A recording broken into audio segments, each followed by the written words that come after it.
Oh, Uncle Rick. Hello. Hello to everybody from wherever you're watching live. This is the Mental Health Hour, episode 23, Alcohol Dependence and Abuse. Hello to all the replay viewers as well. We appreciate you.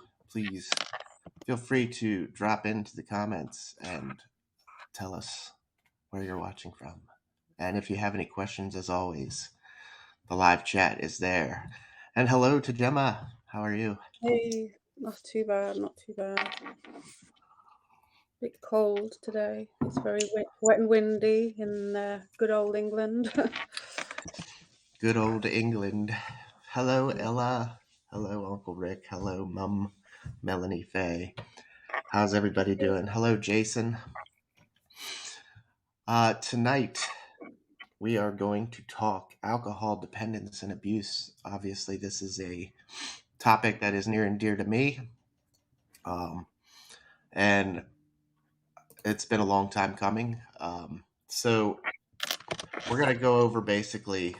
Hey, Jay Opera in the house. Welcome, everybody. We're going to go over basically some points of discussion on what alcohol dependence is, what alcohol abuse is, and maybe a little bit of addiction, um, and just kind of overview alcohol in general. Now, substance abuse as a whole is its own entity, but uh, in the interest of keeping it not so broad, we're going to just focus on alcohol tonight. Also, I have a great dealing in this. So I am perfectly happy to share my experience and answer any questions that you may have um, along the way. So, without further ado, once again, welcome everybody in and thanks for joining us this evening. Um, a quick program note before we do get started. Next week, I have an unavoidable shift of work on Wednesday, so we will be doing the show on Thursday at 6 p.m. So just a day later, but we'll still get your weekly mental health hour installment in just a day late. That being said, and we'll cover that again, but towards the end. Yes, Gemma has put the bio link in the comments and the Tiny Earl as well. Gemma, could you explain again, real quick, what we have going on there? Yeah, there's the bio link where you can find everything related to us in the mental health hour, all the other pages, things like that. And I've also added on any of our guests' pages. There's Ella's on there, and then Elena from last week. Doe's charity page, anybody that we've supported that have been on the show. And then there's everything that we have, and you can go on to the bio link or the tiny eel on the comments that I've just put. Submit a question. You can do it either anonymously or you can choose to give your name, and it is completely 100% anonymous. And then if you have an idea for the show, if there's a particular topic you want us to discuss, then there's a form on there for you to send to us as well. And we've also got a Discord page now, which we plan to share lots of useful information, links, and just generally support each other. That's also in the bio link. So yeah, it's all in there. Thank you, Gemma. All And right. thank you for your continued work on all the socials. The Discord is very new. So we're just getting that off the ground. We're growing. We're growing here at the Mental Health Hour, which Yeah. makes me so happy. I'm glad this is still, uh, a great thing and people enjoy it. Okay, let's dive into tonight's episode. Um, Alcohol, obviously, as most of you know. Hi, TJ, and thank you, Michael, for the award. Um, Alcohol, as most of you know, has had a significant impact on my life over the past 15 years. Um, I struggled with alcoholism, and this is all kind of new to me. I've been sober now for over a year, um, and the idea of living with alcoholism and admitting it to myself and to everyone was relatively new to me. Um, so I do have a long line of um, genetic, I guess you will call it, the family side of things. It comes pretty deep from both sides of my family. Um, Now, at the beginning, I refused to see any of the warning markers. Uh, it's tough to you put blinders up. You really do. Like there's no way I can have a problem. There's no way that anything's wrong with me. I've got my life under control. And I apologize in advance if I sound a little congested again. I had my weekly before the show allergy attack. So um, I want to start this episode with Gemma going over a couple of slides like we like to do, presenting some information. All the information was taken from the Google Images search of alcohol dependence and abuse. Very easy to find. Credit to all. Uh, the information goes to the individual slides have credit where you can find more information. Also, I'll be dropping some more information on my channel page And and in the into the Discord. and into the Discord on where you can further research this if this episode speaks to you in any way. So Mhm. Gemma, if you could take it away. Yeah. Okay, so let me find the ones that we want. Right, so for the first one, I found the what is alcoholism, and it just gives you like a little breakdown. I'm going to pull it up on my phone so I can read it a bit better. So, alcoholism or alcohol dependence is a disease that includes four main symptoms. So, there's a craving, strong need or urge to drink, loss of control, so not being able to stop drinking once you've begun, physical dependence, withdrawal symptoms such as upset stomach, sweating, shakiness, and anxiety after stopping, and then tolerance, the need to drink greater amounts of alcohol to get a high from it. So, like, the more you drink, the more you're able to drink, and the more you need to drink to be able to get anything from it. And then we have got the warning signs. I hope that shows up a little better for you. So, the top left is denial, lying about or hiding your drinking from family and or friends is a sign of a more serious problem. Drinking to feel better or to relax is a common habit among alcoholics. It's a sign that you're using alcohol as an emotional crutch. Purposely drinking to black out means a person is consciously drinking excessively. People who always finish a bottle of wine or liquor may have a problem. No self-control is a big characteristic of an alcoholic. Drinking at inappropriate times, such as before work, during school, or when your doctor tells you not to, can be a dangerous sign that you're dependent on alcohol. If you've been drinking long enough so that your tolerance is greater than it used to be, you may be dependent on alcohol. If your relationships have been suffering due to your alcohol drinking, you may have a problem. Withdrawals are different than hangovers. They mean you have a lack of alcohol rather than too much, meaning you are addicted. The surest sign of having an addiction is an inability to quit.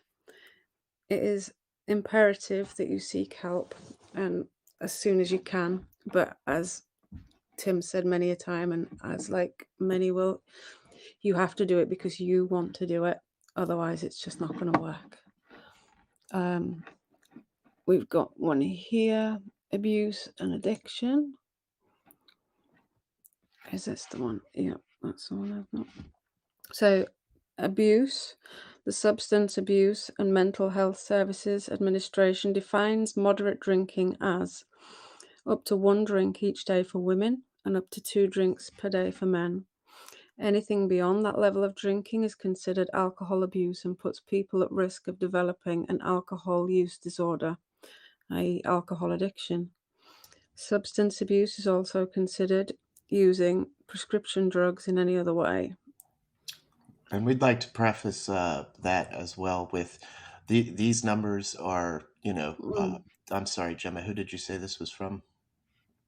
This one is from the Substance Abuse and Mental Health Service Administration. Yes, this is their personal numbers, I guess. Yeah. Coming from studies and such. Everybody's body is different, and Mhm. these numbers in no way reflect, what you should. Yeah. You're not automatically an alcoholic or whatever if you if you Yeah, drink there's no over harm in these. going out and having, like, a few, as long as it's not being, like, every single day. That's what I Right. think they're meaning. Yeah, I just wanted to throw that in there. It's That like don't a take general every. average. Yeah, yeah. General average, I guess. And then addiction side, in contrast, addiction often shows serious physical, social, and psychological symptoms. Nearly on all known definitions include the same component, continuing to use drugs or alcohol despite the problem that it presents, such as social pressures, relationship problems, and physical symptoms. Addiction is defined as chronic, relapsing brain disease that is characterized by compulsive drug seeking and use despite harmful consequences. So that's drug seeking and like or same for alcohol as well. Then we have this one. I haven't got this on my phone, but substance abuse versus dependence. So the substance abuse side, you've got using alcohol or drugs and failing to fulfill responsibilities, like for example, harmful use, using alcohol or drugs in situations that could be hazardous, acquiring illegal, social, or impersonal problems because of alcohol or drug use. And then the dependence, increased tolerance of alcohol or drugs, unsuccessful efforts to quit, staying high or drunk longer, spending a large amount of time and energy to get drugs or alcohol, giving up important things or activities because of alcohol or drug use, withdrawals, continued use despite physical or mental problems caused by alcohol or drug use. And then the last one we have is the actual effects that it can cause. Again, this isn't saying that everybody will have this, but this is like just in general. So, the brain and nervous system, alcohol causes poor muscle coordination, slurred speech, memory issues, and brain shrinkage. Mouth and throat, any level of alcohol use is linked to an increased risk of mouth, throat, and esophagus cancers. Lungs, chronic alcohol use increases the risk of alcoholic lung disease, acute respiratory distress syndrome, and pneumonia. Kidneys, alcohol changes kidney function and makes them less able to filter blood or other fluids, including alcohol. Immune system, alcohol increases the risk of developing infectious diseases like pneumonia, respiratory tract infections, and pulmonary diseases. The heart, heavy drinking raises blood pressure. It also increases the levels in the body, which is linked to heart disease. The breasts for women. Women have greater risk of developing alcohol related breast cancer, even in moderate consumption. Liver. Long term heavy alcohol use increases the risk of alcohol induced liver disease, including cirrhosis. Stomach. Alcohol makes the stomach produce more acid when it can cause gastritis, which is stomach lining inflammation. And the pancreas. chronic heavy alcohol use can induce pancreatitis, which is an inflammation of the pancreas. And there we go. That was quite lengthy, sorry. So the effects are devastating, obviously. Mhm, With any drug or substance that we put into our body, we run the risk of health deterioration. I myself have come down with pancreatitis, due to directly to my drinking. Um, I was more than a binge drinker. I was very dependent on alcohol. It was an addiction. It still is an addiction of mine. And I work a strong program to keep that addiction at bay. Um, so we'll get into all of this now. But thank you, Gemma, for the mhm, rundown there on some information. I did want to credit the one slide didn't have the credits, but the second to last slide you did there, it comes from Managing the Stressors of Addiction, mhm, and it's by April Smith, Peggy Sheckett, and Max Stafford, all masters in their master's degrees in their respective fields, and can be found on the Google search as well. Um, but moving forward, so basically, to break it down in layman's terms, really, what it boils down to me, abuse is you're when you're abusing alcohol, you're drinking to a point where you're trying to forget, you're trying to. Let's look at the word abuse. I guess it would be easier when you abuse something. What are you doing, Gemma? like, it can be, like, abuse to use it in a way that isn't, like, normal, or to abuse something or someone, like, take advantage or Yes, physically cause harm to a person or thing. yes. So more like binge drinking, using it to forget, using it to mask, um, Mhm, and then dependence is a bigger ball of wax. Your body physically mhm, needs alcohol to function mhm, properly. Um, that's kind of where I was. For whatever reason, I was able to shut it off completely when I went to work.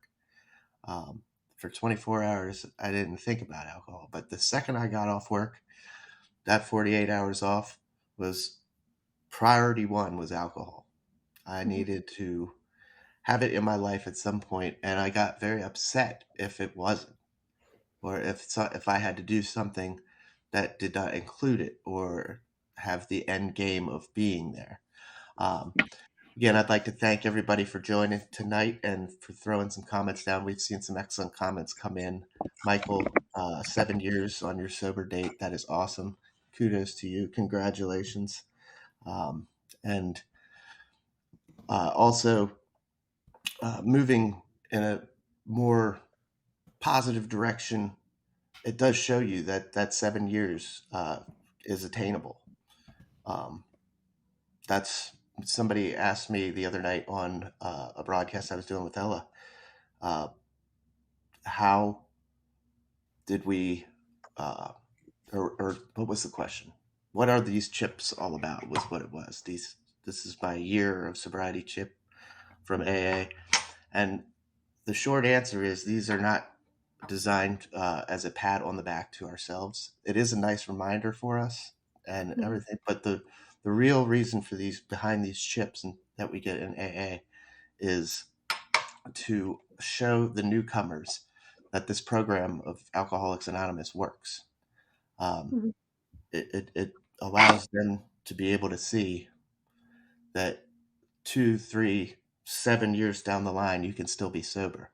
Life's going to throw you an incredible amount of stressors, and your gut instinct is always going to be to drink because that's what we as alcoholics know, and that's what we're addicted to, and that's what our sick brain keeps trying to talk us into. mhm, Uh, and from there on, it's just a matter of working your program, staying strong. We've got Lenny in the comments. She has told me that she's 35 years sober now. That's incredible. Mm. Congratulations to her. Um, and we support and carry on each other. That's the meaning behind these chips. It's just to let the newcomers see that this goal is attainable, and you can live a sober life. Um, now we did. I did want to stress the word alcoholic. Um, I haven't put that in the title. I haven't used it a whole lot. We did have a slide on what is alcoholism. It is a diagnosable disease. It is a uh, big word out there in the AA community, obviously. However, my personal feeling towards the word alcoholic rather, um, is that is something very personal and can only come from you. Uh, you I when I am approached about somebody that might have a drinking problem or an alcoholic tendencies or whatever, I'm very quick to shut down the talk that this person so and so, I think he is an alcoholic. The reason that is because well, there's a couple of reasons. It is, as I mentioned, a very personal thing. You have to come to terms with that yourself. That has to come from within you and within your mind, body, and soul. It is, yes, it is a diagnosis. It's a medical term, and you can be diagnosed as an alcoholic. However, in the long scheme of things, I feel like this is a very personal decision. Like you really have to put forth your mind, your body, and your soul towards this because that now it becomes a lifestyle. Um, I don't want to say that so and so is an alcoholic because they're drinking out of control and they're drinking every night. That it's not for me to say that he's an alcoholic or she's an alcoholic or they're an alcoholic. That definitely 100% has to come from them, and I can't stress that enough. It was really what hung me up for so long with this particular part of my life was just coming to terms with that. Because before you can make any changes and go towards uh, the proverbial light at the end of the tunnel or start walking towards uh, a new direction or working a solid program, you have to come to terms with that first in yourself. Only you. Gemma Mm. can't tell me that she thinks I'm an alcoholic, and then I start working a program. Step one of AA is realizing that your life has become unmanageable and that you can't do this and that there is a problem. Mhm. So, a little soapbox there. I'm very, just like I say, I'm very quick to, not say that I suffer from alcoholism. I struggle with it. Um, you know, Same thing. The alcoholic uh, label or diagnosis, I really feel like that has to come from you. Mhm. How do you feel about that, Gemma? Being Yeah, on, definitely. Like it's with literally anything in your life, be it alcohol or anything. If you want to achieve something and get better, it's got to be something that you want to do because the more people that tell you that you've got to do it, the more likely you are to think, well, fuck it, basically. And I yes. see like a good way I've always thought of alcohol or anything as like it referred to it as a crutch. Now I use a physical walking aid crutch to help me because I can't walk very well without that. And you would have used the alcohol as an emotional crutch, I guess, to get through the tough times that you were having Hmm. and like to help you get through that. I mean, I won't be able to really get rid of the physical crutch as such, but like it's I guess like when you break your leg, you use a stick to help you get through that. And you used alcohol to help you get through what you were getting through. Yes. Like, I don't know if I'm making any sense, I'm Yes. No, sorry. you're absolutely right. It was definitely a crutch of mine. Mhm. I used it in the wrong sense. So there was abuse there. I was abusing uh, the fact that it is legal, and I could get on without being arrested, or it's not an illicit drug, like, some of Mhm. the, more higher powered substances you can use. Also, my job requires me to be clean from any illicit drugs, and we have random urine tests and everything. Mhm. Alcohol is completely legal, and it's a way that I was able to latch onto that. It was able to give me the desired effect that I wanted, and it was able to mask all the pain. Um, Little did I know, and this will be another episode, but the depression was only intensified by the amount of drinking that I was doing. It was just a vicious circle, and I didn't realize that until my sobriety. Uh, how much different I feel now. But we'll talk about sobriety on another episode, because it deserves its own, Mhm. and it's a great lifestyle if someone chooses. Um, so we did have a question come across earlier this week, and it fits perfectly in with our episode today. So Mhm. again, we'll throw the bio link out there. If there's ever any questions, comments, concerns that you have and want us to answer here on the Mental Health Hour, we highly encourage you going and utilizing that, because we have no problem talking about it. And as soon as Gemma is ready, if you would Mhm. like to read that question out, we can both take a stab at it, or I can answer it, as it is more alcohol driven. Yeah, I'll read it out for you, and then if you want to like go through it, that's probably for the best. All right, let me just bring it up. Okay, so this one, and as I said, it completely anonymous. I cannot see who has sent this. They didn't put a name. I can't see anywhere. I can't see who sent it. I can't see where it's come from in the world at all. The only thing I can see is the question. Okay, so it says, I have a friend who I'm really worried about. They're drinking quite a lot and they don't seem to realize that there is a problem. They don't seem to know. I don't know what to do. Should I say something to them? I don't know how they would take it if I told them I was concerned about them. Is that okay? Do you want me to read it Right. again? Yeah, you can throw it out one more time. Okay. So I have a friend who I'm really worried about. They're drinking quite a lot and they don't seem to realize that there is a problem. They don't seem to know. I don't know what to do. Should I say something to them? I don't know how they would take it if I told them I was concerned about them. Right. So this is a very tough thing to do. Absolutely. It's a great question, and I'd like to thank whoever sent it in for keeping names out of it, and keeping it very generic. That's what we're looking for here. We won't be able to read anything out loud if there is names attached to it. I will Not black them out if I'm able to, but if it's personal stuff, we can't read it out. So let's take a look at this.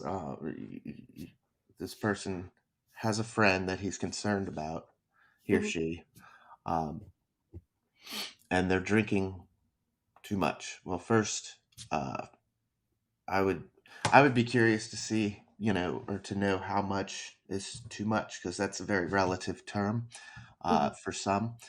For me, it's quite a bit more than Gemma is able to. Mhm. Uh, the whole tolerance thing plays in. However, if we're talking more about the frequency of it, it's every night, it's every day, it's from dawn to dusk, or every day at a set time, whatever the case may be.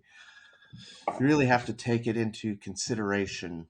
I understand that you're concerned about their feelings, and I understand that you don't want to ruin a friendship per se, and Mhm. that could play a detrimental role in discussing this. Because as an alcoholic, I will tell you, anytime anybody brought it up to me, I wanted the hell out of that conversation. I didn't want anything to do with talking about it. I didn't necessarily shun them or, you're not my friend anymore, but we moved Mhm. quickly and sometimes irritated away from that conversation.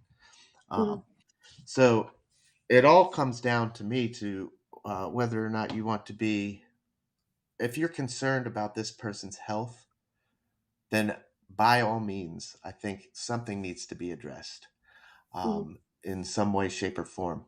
Um, you need to make the decision whether or not that you want to discuss this with them. And if you're okay with that, then bring it up lightly. Mhm. And maybe just address what is, ask them why. Why do you drink so much? Or maybe we can go out and do something without drinking. Mhm. Um, there's many ways to go about this, and it can be done very delicately. But if there is, if this person is anything like me, it does get to be a personal thing, and um, they'll probably take offense to it. And Mhm. just understand that going into it. But it all boils down to being a good friend or just letting this person develop some serious health conditions. Um, so please feel free to reach out for more information from me. I have resources that I can give you if you're listening, to go over or how to talk to an alcoholic, how to approach this kind of information. Also, some great apps that are out there on the iPhone and Android markets, respectively, for AA meetings, Zoom meetings, etc., in everybody's area. So Mhm. please, if you need anything further, and Gemma, did you have anything to add to that question? Um, no, like only tiny bit, I guess, like where you said about maybe taking offense to it. Like, I think anybody, if they feel like they're being told that they're doing something that they would deem as wrong, it feels like it's a personal attack. And whether it is or it isn't, like, because I guess you would just be generally concerned about their health. They're not gonna, if they don't realize there's a problem yet, then they're gonna deem it as a personal attack on them.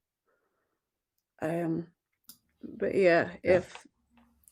if they're listening, whoever sent the question in, definitely, like, if you're able to get in touch, and I'm sure you, Tim, will be willing to help. Yes, Um, absolutely. Is yeah, there I'd any? definitely get in touch with Tim. It's definitely not my forte. I have been involved with people who have drank, but not personally myself. I've just been on the receiving end of somebody who's drunk. Sure. And every substance out there does produce its own Mhm. um, demons or outcomes. But again, addiction is addiction Mhm. across the board. Um, it is a diagnosable mental health condition. Mhm. Um, and we can be addicted to most anything. I myself am not just addicted to alcohol, but um, I'm I have that addictive personality, as I think a lot of us do, Mhm. um, in the program. Um, Alcohol is quite an easy thing to get your hands on at all times. It's you don't have to go out hunting for it. Really, it's always there. It's everywhere. So it is the most easiest, in my opinion, and most accessible at all times. Substance there is out there. Yes, my father was a heavy drinker, and with certain things, he was quite nasty. I grew up scared of him. Yes, and that's another thing to bring to the table is that it affects people in much different uh, ways. You get your nasty drunks, you get your happy drunks, you get across the board. Um, and it's kind of almost like split personality, almost like are you getting sober Tim or are you getting drunk Tim or buzz Tim? I never drank to black out. I had a very scheduled routine of my drinking. I knew exactly what I was doing. I was good at it. I was manipulative, and I knew, exactly how to do it every single day so that I could keep doing it and try and fly under that radar. Um, it's what we learned.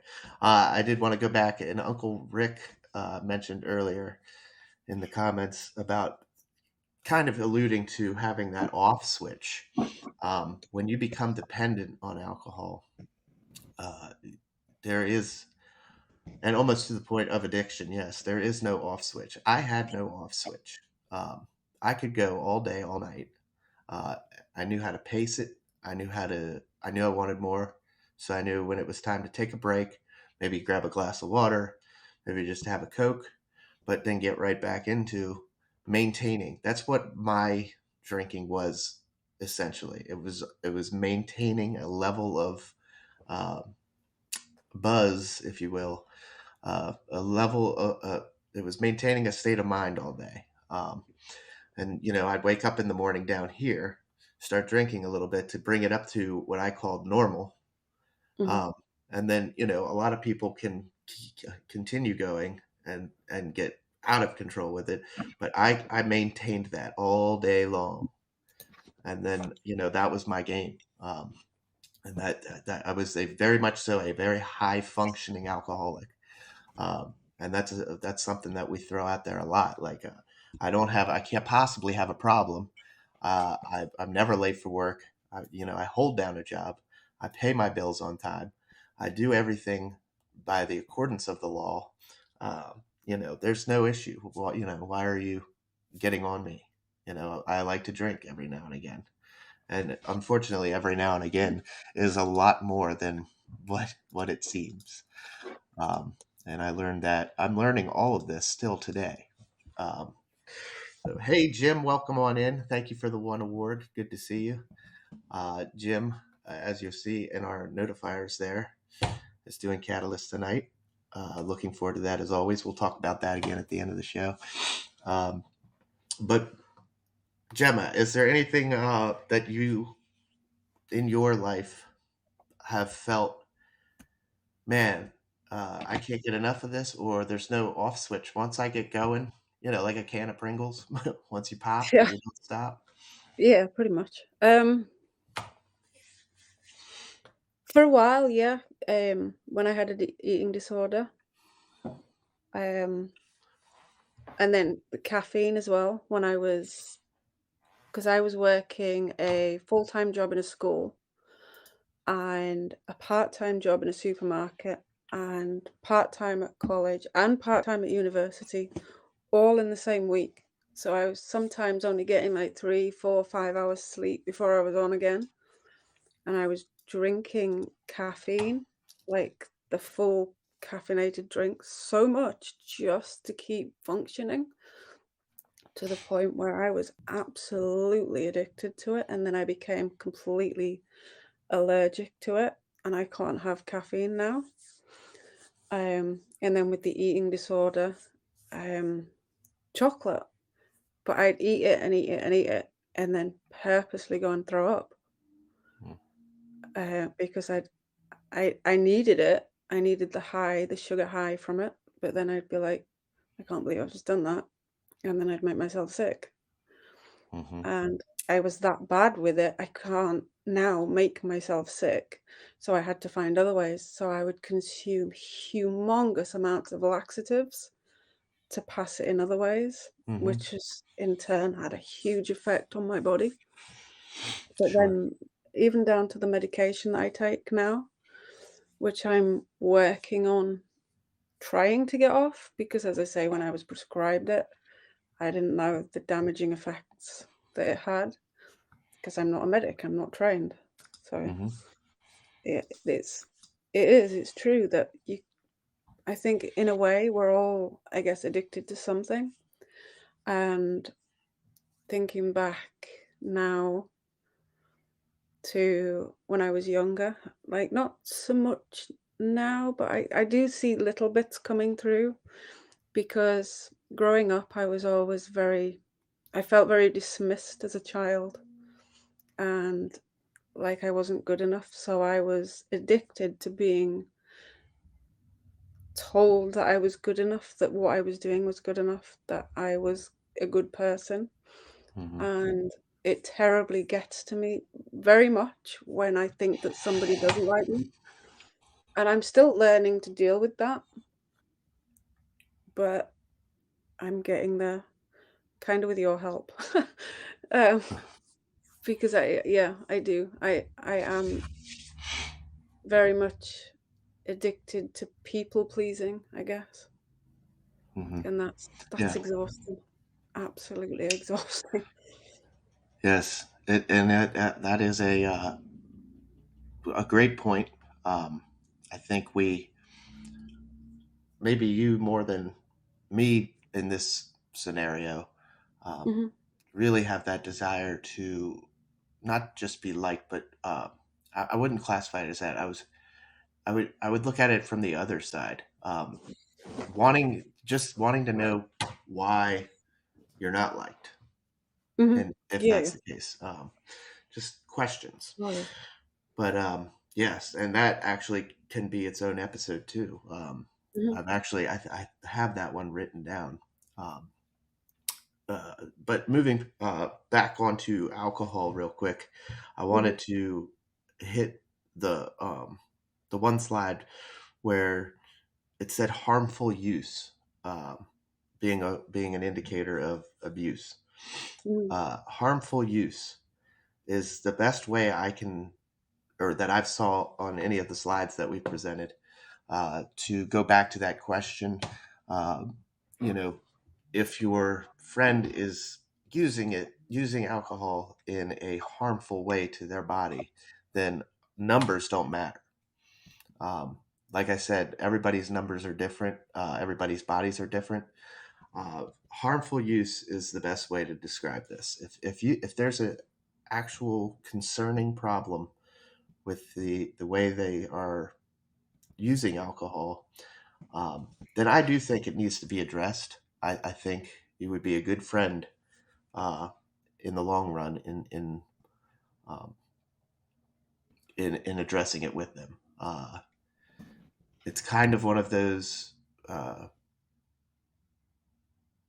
rules be damned situations, if that makes sense. Like, for the greater good, Mhm. you have this person's well being in the forefront, and you can always test the waters with it. And if it's if they buck back and they don't want to talk about it, okay, then move on, Mhm. and potentially maybe help them in other ways. And like I said, please feel free to hit the bio link and DM Mhm. me at any of the Instagram or Twitter, um, for more personal conversation, and I can give you some resources as well.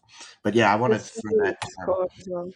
Yeah, the Mhm. the harmful use term is the best without trying to put numbers to it. I know Mhm. the CDC and all these different agencies have all their numbers. This is really hard to put a numbers game too, um, because it really boils down to everybody's tolerance and everybody's level of ability. Really, I was completely my tolerance level was out of control, and one of the greatest things I learned at rehab was just that. Um, that that was a shining moment when I learned that my tolerance level was not a testament to what kind of a man I was, and I'm able to drink more than you, and this, that, and the other, and it was a problem. Um, I was the abnormal one because alcohol was not reacting to me, to my body, the way that it reacted to everybody else's. It's kind of that situation where there's 10 people in a room and nine of them are cold, but you're hot. You can't you can't be saying they're all the ones with the problem, right? Nine people are cold and you're hot. Uh, you're the outlier there, and as an alcoholic, that's in recovery now, I'm learning this, and I'm able to see this now so much easier, and I'm able to see all those flags that I missed for so many years, or that I refused to see. Um, and it really is a wonderful experience to when you finally make that leap of saying, my life has become unmanageable, and I can't do this by myself. When you finally take that leap, and you know there's a problem, because I knew it too. My wife tells me all the time that towards the end there, before rehab, I was telling her that this. She laughingly says that I put it so eloquently. This has me by the tits, and I can't get out from under it. I was telling her this without admitting that there was any problem, but I knew there was a problem. It just was that matter of taking that leap of faith, taking that leap towards a better life, really. That it's a scary thing to do. I had a picture painted in my mind of what rehab was. And it's not a pretty thing, and it's not. And then all of the aftermath of, oh, how am I going to come back and deal with life again? How am I going to tell people this? I'm so ashamed. And it's not the case at all. I'm here to tell you that it's a wonderful lifestyle. I feel so much better, so much clearer. People have been so kind, and just the reception of me coming back and sharing with folks that I was away at rehab, and I'm not ashamed of it, and this is me now, and just an outpouring of support. And I thank every single one of you in the comment section for being here on Haps and listening to us every week. Um, and even if we're just doing a broadcast with making Gemma's making some crafts, it's still a very big support system for me to come here and be with you guys and talk with you. Jim, Catalyst is I've touted Catalyst as one of the best programs on this platform, and it's just for that reason. uh, every Wednesday, Jim does Catalyst, Fire Pit, or now we're moving into Candle season, but it's all the same. He sits, he listens, he chats, he talks. You can just throw any question out there. You can throw anything that's on your mind out there. It's a beautiful platform, this HAPS platform is. And it is a support network in and of itself, um, if you choose to utilize it as that. Yeah, there can be a ton of drama, just like with anything. You're not going to get around that. But whether or not you choose to ignore that or move on, move forward, use this platform for a support system, and connect with the people that you want to connect with. You have the right to connect with or without people on here. If somebody's not jiving with you, block them. But I'm not going to get into a Haps diatribe. I'd like to keep this back on the alcohol. I just want to throw that out there as what works for me. This is one of those things that you have to continually build your support network, and you have to keep busy. Um, and uh, there should be no shame in sharing your story. That's what this program is. That's what step 12 of AA is sharing experience, strength, and hope, and helping the newcomer to be successful too. Tell them exactly what you went through. Tell them your health conditions. Tell them what alcohol has done to you, to your marriage, to your job, to your life overall, and how you turned it around, and where that breaking moment was, and exactly what you have done to stay successful, because it's an everyday thing. It really is. It's an everyday thing. And we always have to remember that. I work a strong program. As I've said, I go to meetings most every day. I was going to multiple meetings when I first got back from rehab every day. And I've been able to lax off of the meetings a little bit um, as time moves on. But every day is different. You're always going to be given different obstacles, and it's working that program and staying true to you. and that is how you stay successful, how I stay successful. And, bless you, Gemma. A lot of it, Gemma likes to do this stuff when I'm on in the meat of a good conversation. uh, Everything from collapsing the broadcast to whatever. I needed it. And I've been playing with the notifiers and I didn't crash it, so Yes, that's yay very me. good.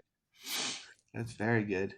But yeah, that was my spiel on uh, a successful program. It has to be worked. It has to be taken seriously, and above everything, it has to be done for you. Um, you cannot do this. Something to this magnitude, something that affects your life like this, has to be done from you. And I'm going to bring it back to that question that we had halfway into the show again, and remind whoever sent that that is the case here. The reason this can be so difficult is because that person has to understand their dependence to alcohol, or if they are abusing it, or if they are straight out addicted to it. Um, that's why I said in the beginning that this is a very personal thing. I'm never gonna You're never gonna hear me call somebody an alcoholic. I'll call myself an alcoholic because I've come to terms with that, and uh, I get to say it now because I finally made that jump. I finally said this is out of my control, and I've earned it, and this is mine, and I protect it. Um, so I feel that that has to be done through everybody that has a substance abuse issue or problem. You have to own it yourself. You have to live that life. You have to work your own program. And yes, Michael, first step is to admit there is a problem, 100%. And that has to come from you. It can't come from anybody else. So I hope that helps with the question. I've answered it 3 times in different periods of the show, but as things pop into my head, I want to get them out there so the information is there. And yeah, Gemma, did you have anything to add? Um, Not. I think you've covered a lot of it. This was always going to be one that you'd be a lot stronger with. Um, I would encourage whoever sent that in, if they want to reach out, to do so. I've been putting up about the Discord that we have. They can contact you privately via the Discord as well. Please do. Um, but like, if anyone has Discord and things, I would definitely recommend jumping on and joining us on there, because there is going to be an awful lot of good things that we're going to share on there. And I'm currently working on making daily mood check-ins on there to Awesome. just to help and support and make it a supportive environment for other people, like as a way of self-help, but also having supportive people around. Hmm. Um, but back to with the alcohol, like, just I I was with somebody that was very, very abusive as a drunk. I'll never know whether they were an alcoholic because I got out while I could. I have a feeling they were. They did drink quite a lot, but I had to leave while I could, while I actually could. Um, so that was tough. But as you said, that you've got to want to do it for yourself, be it with alcohol or with anything. The only person that can make the change for you is you.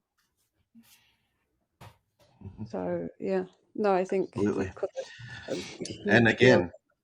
again, everybody's path is different. Everybody's program is different. It's unique to you, and it's whatever you make it. I chose to utilize an inpatient rehab facility because I felt like I was that far out of control. And I'm glad I did it. It gave me a great foundation to this whole program, kicking it off. I learned so much. I was able to connect with me, um, and I was able to start with some tools. They, hit the ground running, as they say. Um, that was my choice. That was my path. Mhm. Um, this person that you may want to reach out to and help does not necessarily need to go to an inpatient rehab facility.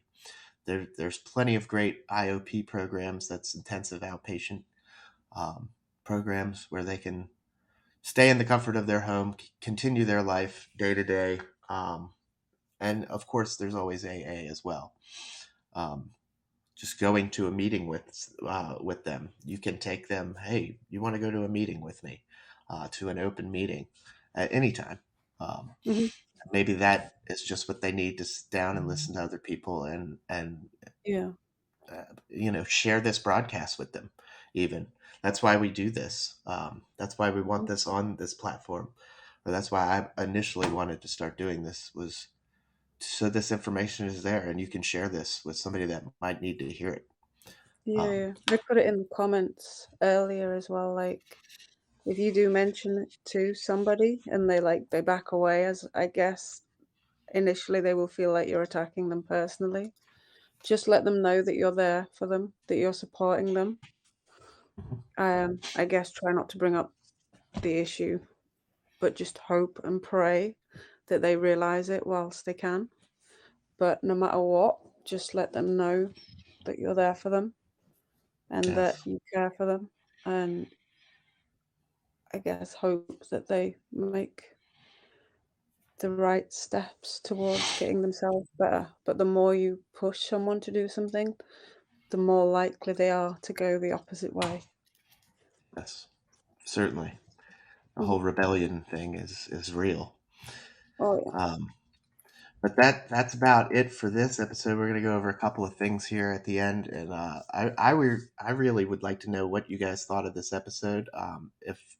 If you could shoot us a message or anything, either on the Discord, on the bio link, Hmm. personally to our DMs, or just in the comments, please let me know. If you'd like another episode on substance abuse or anything, we'd be happy to do it down the road. Um, Yeah, a special thanks to our active sponsors. We have My Bunny Valentine, and Love Ella. Um, if you would like your bunnies, Gemma, you got some bunnies coming, don't you? I do. Yeah. Please visit www.mybunnyvalentine.com. Use the code FIREDUDE15 for 15% off of all your purchases. And it also lets Ella know that that you are from the Haps family, and she loves sending little extra goodies to our Haps family. Uh, Also, Catalyst Wednesday tonight over at Jim's house. Jim in Chicagoland there in the comments. Please subscribe to him if you're not already. Um, Excellent program every week here on HAPS. 11 p.m. Eastern Time, 10 p.m. Central, and 8 p.m. out there on the West Coast. Also, real quick, next week, I do have a mandatory shift of work on Wednesday, so we'll be doing the mental health hour on Thursday instead of Wednesday. Same time, same place, just on Thursday.